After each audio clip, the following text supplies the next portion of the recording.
나는 현재 남편과 벌써 5살이 된 딸과 함께 구축 아파트에 전세로 거주 중이다.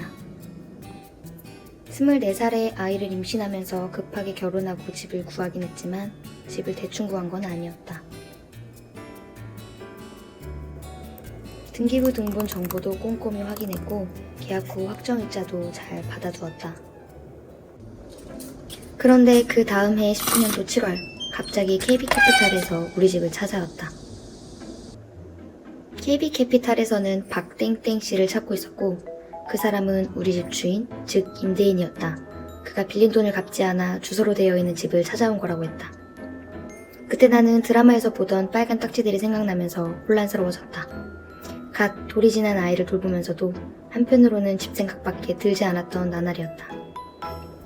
등기부 등본상 1순위는 우리가 맞으나 당시 이 아파트의 매매가는 낮았다. 경매로 저가에 팔리게 되면 전세금을 다 돌려받지 못하는 상황이 생길 수도 있었다. 지금은 보편화된 전세보증보험이지만 우리는 그 당시에 확정일자만 받아두면 된다고 생각했다. 전 좀 맞아야 해요. 집주인은 아무리 연락해도 연락이 닿지 않았고 나는 살면서 누군가를 그렇게 욕해본 적은 처음이었다. 그리고 부동산과 법무사를 돌아다니며 정신없는 날들을 보내던 중 매그한테 전화가 왔다. 나는 매그다. 조보다 1년 빠르게 아이를 임신하고 결혼했다. 이런저런 이유로 바로 신혼집을 구하지 못하고 친정집과 시가집을 전전하며 얹혀 살았다. 결혼한 지 만 3년이 지나서야 부모님의 둥지를 벗어나 우리 가족의 보금자리를 마련했다. 부동산 어플을 뒤져가며 집을 보러 다녔다. 그리고 마침내 찾은 나의 스위트홈. 신축 빌라였다. 심지어 마음씨 착한 건물주는 대출이자도 지원해준단다.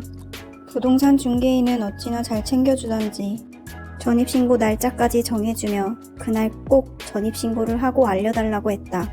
그리고 이 집의 명의는 건축주에서 새로운 임대인으로 이름이 바뀔 것이고 계약서를 다시 작성할 것이니 문제될 것이 없다고 했다. 모든 것이 완벽했다. 허그 보증보험도 가입했고 부동산도 보험에 가입되어 있었다. 혹시나 나중에 문제가 생겨 집주인이 전세금을 돌려주지 못해도 허그에서 안전하게 돌려받을 수 있다고 믿었기 때문이다. 몇 개월 뒤 집주인의 세금 체납으로 집을 내놔야 한다며 연락이 왔지만 우리가 보증보험에 가입했으니 괜찮다는 말만 믿고 아무 걱정 근심 없는 하루하루를 보냈다. 그리고 전세 만기를 코앞에 두고 우리 가족에게 시련은 찾아왔다. 나는 베스다. 매그와 조와는 다르게 그냥 일찍 결혼했다. 첫 집은 구축 아파트 21평에 전세로 들어갔다. 결혼한 지 6개월이 지나자 감사하게도 아이가 생겼다. 21평 집은 3명이 살기에 점점 좁아졌다. 고민 끝에 24평 임대아파트로 둥지를 옮겼다. 집주인은 우리에게 전세는 돈을 잃는 거라고 말하며 이 아파트의 큰 평수를 매매하라고 추천했다. 이걸 어떻게 보고만 써! 하지만 우리는 무시했다. 우리에게는 새 집을 살 수 있는 청약의 기회가 있으니까. 그런데 집주인의 말처럼 우리가 살았던 아파트 매매가가 점점 오르더니 고작 2년 만에 1억이 올랐다. 그때 샀어야 했는데. 저도 궁금해요. 왜 그랬는지. 현재 결혼 3년차, 2아이의 엄마가 되었다. 둘째가 찾아와 신혼특공 점수가 13점 만점에 12점이 되었다. 아싸, 이제 어디든 갈 수 있어. 그런데 미친 금리, 미친 원자재 값. 대부분 분양가가 5억이 넘는데 나는 돈이 한 푼도 없다. 어째서. 사람들이 영끌하면 망한다고 한다. 청약을 포기해야 할까? 눈물 난다. 나는 과연 집을 살 수 있을까? 나는 에임이다. 작은 아씨들 가운데 유일한 미혼이다. 나는 직장인 5년 차고 올해 본가 근처로 독립했다. 열심히 공부해서 괜찮은 직장에 들어갔다고 생각했다.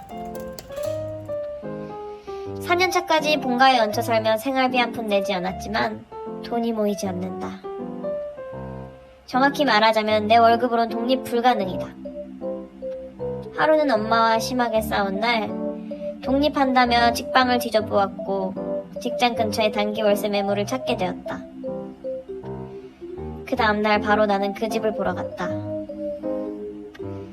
1층이라던 그 집은 반지하 원룸이었다. 분명 1층이라고 쓰여져 있었는데 말이다. 내가 가진 돈으로 구할 수 있는 집은 그 집뿐이었다. 돈이 없으면 사람은 비굴해지고 비참해진다. 나는 내 감정을 억누르고 본가에 계속 얹혀 살 수밖에 없었다. 올 초 2030이 자력으로 독립하기 어렵다고 판단한 부모님은 아빠 명의의 집에 내가 살 수 있게 해주셨다. 내 연봉으로 할 수 있는 건 많지 않고 일은 점점 더 하기 싫어진다. 4년 차부터 진한 매너리즘에 젖어든 나는 40살 전에는 꼭 직장을 그만두겠노라며 파이어족을 선언한다. 안녕히 계세요, 여러분. 내 꿈은 이제부터 파이어족이다. 꿈은 이루어진다.